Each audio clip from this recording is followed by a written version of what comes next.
Bonjour et bienvenue pour cette nouvelle séquence des paroles de la vie éternelle. Nous sommes aujourd'hui le 1er juillet 2023. Encore un jour de grâce. Une journée de grâce et de bénédiction que nous allons vivre avec Jésus-Christ qui nous a promis d'être avec nous tous les jours jusqu'à la fin du monde. Tu dois entamer cette journée avec joie. Tu dois commencer cette journée dans la paix, dans la joie. Avec dans ton cœur le bonheur de savoir que Jésus-Christ t'accompagne. Il est avec toi tous les jours. Même ce jour du 1er juillet, Jésus-Christ est avec toi, il t'accompagne en toutes choses. Sans pouvoir prétendre connaître les événements que tu vas rencontrer durant cette journée. Mais c'est que, je peux te dire, j'ai la certitude que Jésus a promis d'être avec toi. Et j'ai aussi la certitude que Jésus agit toujours fidèlement à l'égard de ses promesses. Il est avec toi. Souviens-toi et n'oublie point. Quelles que soient les circonstances que tu as traversées, pas de panique, pas de terreur. Jésus est avec toi. Même quand Jésus était dans la barque avec ses disciples, il y avait la tempête, la mer se déchaînait. Ils étaient dans la peur. Jésus va s'adresser au flot de la mer et au vent, va dire silence, tais-toi. Et le calme est revenu. Et si jamais, durant cette journée, l'ennemi veut déclencher une tempête dans ta vie, entends dans ton cœur la voix de Jésus qui dit à cette tempête, silence, tais-toi. Jésus-Christ est avec toi tous les jours jusqu'à la fin du monde. Nous allons continuer la lecture de l'évangile de Marc au chapitre 8. Nous avons lu hier que Jésus avait posé la question à ses disciples en disant, les autres disent que je suis Élie, je suis Jean-Baptiste, mais et vous, et toi, que dis-tu de moi? Pierre a répondu, tu es le Christ. Et dans un autre passage, dans l'évangile de Matthieu, il dit, Jésus a dit à Pierre que personne ne peut savoir cela, si ce n'est pas l'Esprit du Père qui lui en apporte la révélation. Nous allons continuer la lecture. Verset 31, Marc 8, verset 31.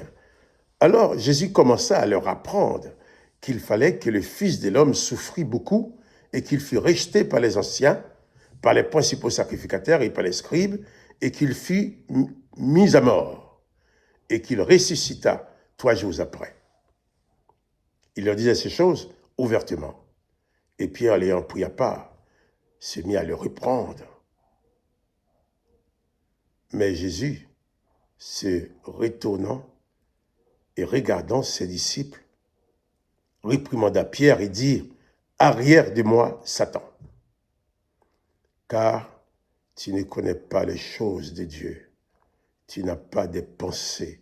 Non, tu n'as que des pensées humaines. » Oh, que c'est fort. Nous retrouvons Pierre qui a déclenché la vérité en disant, tu es le Christ. Jésus lui dit, d'après ce que rapporte l'évangile de Matthieu, Jésus lui dit, personne ne peut savoir ça, ce n'est pas l'Esprit de mon Père qui le lui révèle. Et là, Jésus commence à parler de ses souffrances, de sa mort, de sa résurrection. Pierre va lui dire, eh bien, non Seigneur, à Dieu ne plaît, c'est pas possible. Non, c'est pas possible. C'est pas possible. Pierre, l'ayant pris à part, s'est mis à le reprendre. Mais Jésus, se retournant, en regardant ses disciples, réprimanda Pierre et dit, « Arrière de moi, Satan. » Voilà. C'est même Pierre qui était capable d'apporter cette révélation que Jésus-Christ est le Christ. Jésus va lui dire après, « Arrière de moi, Satan. » Et c'est quoi? Ces versets, on a l'impression, ce sont des événements qui se sont produits durant la même journée. Donc, dans la même journée, à un instant, Pierre est inspiré par l'Esprit du Père qui lui révèle l'identité de Jésus. Et quelques minutes ou quelques heures plus tard, il va dire des choses qui ne viennent pas du Père et qui sont en opposition à la volonté du Père. Et Jésus va lui traiter, « Satan, arrière de moi, Satan. » Ceci nous permet de comprendre que l'être humain que nous sommes, les êtres humains que nous sommes ouverts à toutes sortes d'esprits. Donc pour nous, il convient de se rassurer à chaque instant qu'il n'y a que l'Esprit du Père, l'Esprit de Jésus-Christ qui agit en nous. Pourquoi? Parce que si nous ne faisons pas attention, comme il est arrivé à Pierre, aujourd'hui nous sommes sur la direction de l'Esprit de Dieu, et quelques minutes après, l'ennemi, Satan, les démons peuvent venir parler par nos bouches, puisque nous sommes des êtres ouverts. D'où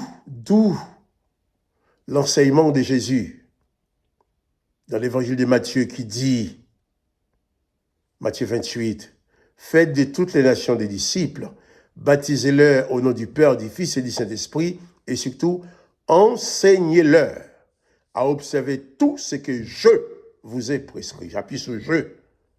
Il ne s'agit pas de tout ce que les autres ont prescrit, mais tout ce que Jésus a prescrit.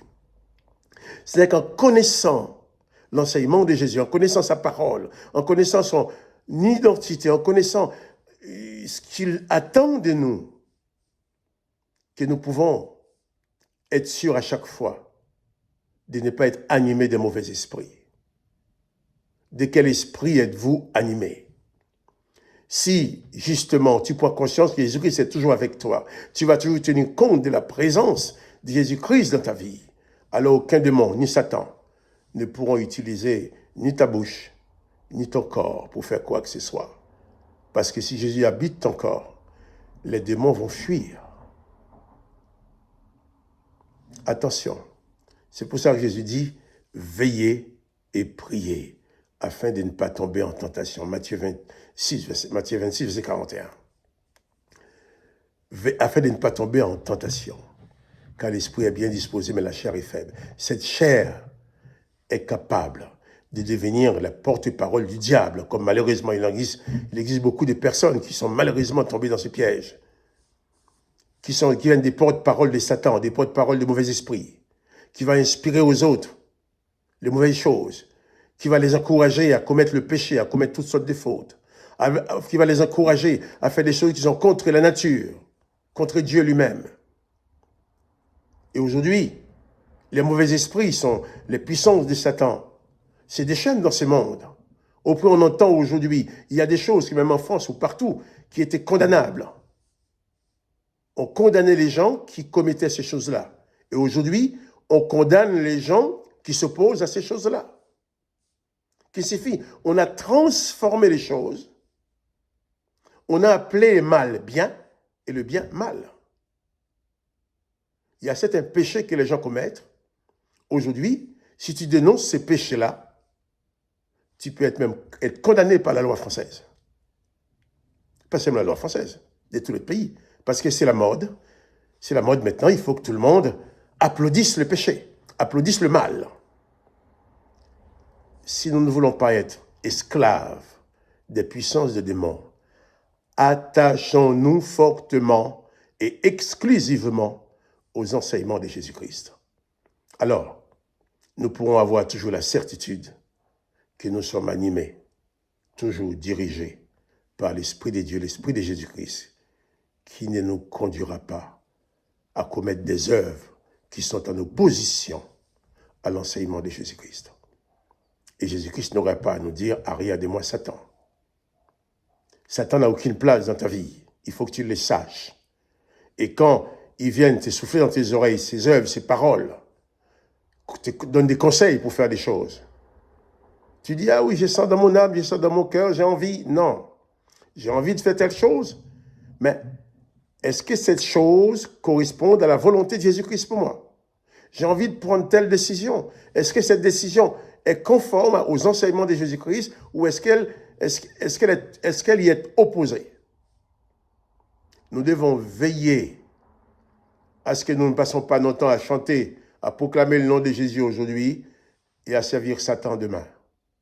Et Jésus nous dira, comme il a dit à Pierre, arrière de moi, Satan. Pour autant, Jésus n'a pas condamné Pierre, il n'a pas envoyé en enfer pour autant. Pierre restait son disciple. Qui fait, si même ce malheur t'a déjà arrivé une fois, il t'arrive encore. Mais quand tu le réalises dans ton cœur, tu dois te repentir, demander pardon à Dieu, demander pardon à Jésus-Christ. Mais Jésus-Christ ne va pas t'envoyer en enfer pour autant. Mais seulement, si tu t'y plaises C'est même pas Jésus-Christ qui va t'envoyer en enfer, c'est toi qui vas tourner le dos à toutes les dimensions de la grâce. Attention, l'être humain, les êtres humains que nous sommes, sont des êtres ouverts à toutes sortes d'esprits.